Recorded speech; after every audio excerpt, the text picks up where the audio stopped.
RD Motors Sea Travel Trust 2024 চনৰ ভিতৰত সমগ্ৰ ৰাজ্যৰ ভিন্ন প্ৰান্তত থকা 52খন চৰকাৰী বিদ্যালয়ত 52খন শিশু উদ্যানৰ নিৰ্মাণৰ লক্ষ্য বান্ধি লৈছিল। বিদ্যালয়ৰ ছাত্ৰ-ছাত্ৰীসকলে অধ্যয়নৰ সমান্তৰালভাৱে পৰ্যাপ্তভাৱে খেলা-ধূলা কৰি শাৰীৰিক আৰু মানসিক বিকাশ গঢ়ি তুলিব পাৰে। সেই লক্ষ্যৰে বিদ্যালয়ৰ চৌহদত RD মটৰ্ছে নিৰ্মাণ কৰিছিল একোখনকৈ শিশু উদ্যান।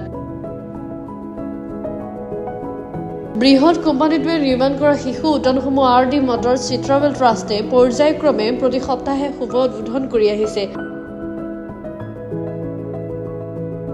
সেই অনুসৰি 42 সপ্তাহত ৰঙাপাৰাৰ শ্ৰীমতী চন্দ্ৰপ্ৰভা পণ্ডিত স্মৃতি হিন্দী বিদ্যালয়ৰ প্ৰাথমিক বিদ্যালয়খনত নিৰ্মাণ কৰা শিশু উদ্যানখন শুভ উদ্বোধন কৰে। শুভ উদ্বোধনী অনুষ্ঠানত RD motors SR manager Samarjit Baruah, event manager Amit Boro, জ্যেষ্ঠ পৰিচালক দীপেন পাটোৱাৰী, হাফিজুল হক আৰু ৰিলেশ্যনশ্বিপ মেনেজাৰ সুনু গুপ্তা, প্ৰাঞ্জল বড়োকে ধৰি হিন্দী মাধ্যমৰ 3টা শাখাৰ শিক্ষক-শিক্ষয়িত্ৰীসকল উপস্থিত থাকে।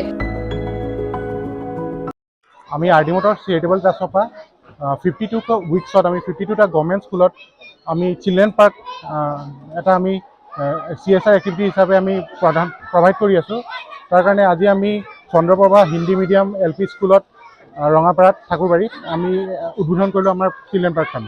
আমি বহুত সুখী যে আমি ছ'চাইটিৰ কাৰণে কিবা এটা কৰিব পাৰিছোঁ। এপাৰ্ট ফ্ৰম চেলিং কাৰ্ছ আমি ছ'চাইটিকো হেল্প কৰিব পাৰিছোঁ। তাৰ কাৰণে আমি বহুত সুখী। Thank you. মই পোনপ্ৰথমতে RD মটৰক অশেষ ধন্যবাদ দিব বিচাৰিছোঁ যে আমাৰ সৰু ল'ৰা ছোৱালীৰ কাৰণে এখন খেলাৰ বস্তু কিছুমান দি পেলাই আৰু শিশু উদ্যান এখন মুকলি কৰি গৈছে আজি।